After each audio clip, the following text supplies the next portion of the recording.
పవన్ కళ్యాణ్ గారిని జన సైనికులు మోటివేటరు అనుకుంటారు. అది సహజమే. అయితే పవన్ కళ్యాణ్ గారికి మోటివేటరు చంద్రబాబు నాయుడు గారు.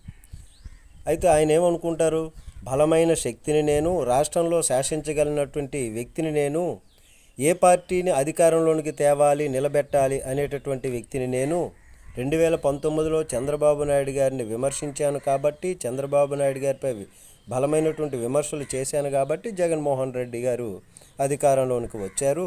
2014లో చంద్రబాబు గారిని కూడా అధికారంలోనికి నేనే తీసుకొచ్చాను.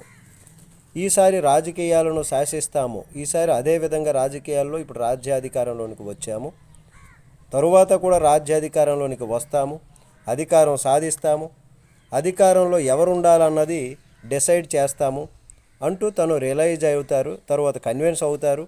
కార్యకర్తలను కూడా కన్విన్స్ చేస్తూ వచ్చినటువంటి పవన్ కళ్యాణ్ గారు, నాకు బూత్ మేనేజ్మెంట్ రాదు, పోల్ మేనేజ్మెంట్ రాదు, ఓ 1000 మంది కూడా లేరు, కాస్త అన్నం పెట్టే వాళ్ళు కూడా లేరు, అయినా 24 స్థానాలు తీసుకున్నాము, 24 స్థానాల్లో 100కు 100% గెలిపించి చూపించాం, భవిష్యత్తులో కూడా ఇదే పందాలో మనం వెళ్దాము అని అనేటటువంటి విధంగా ఆయన చెప్తారు. ఇది ఎంతవరకు వాస్తవం అన్నది. నమస్తే.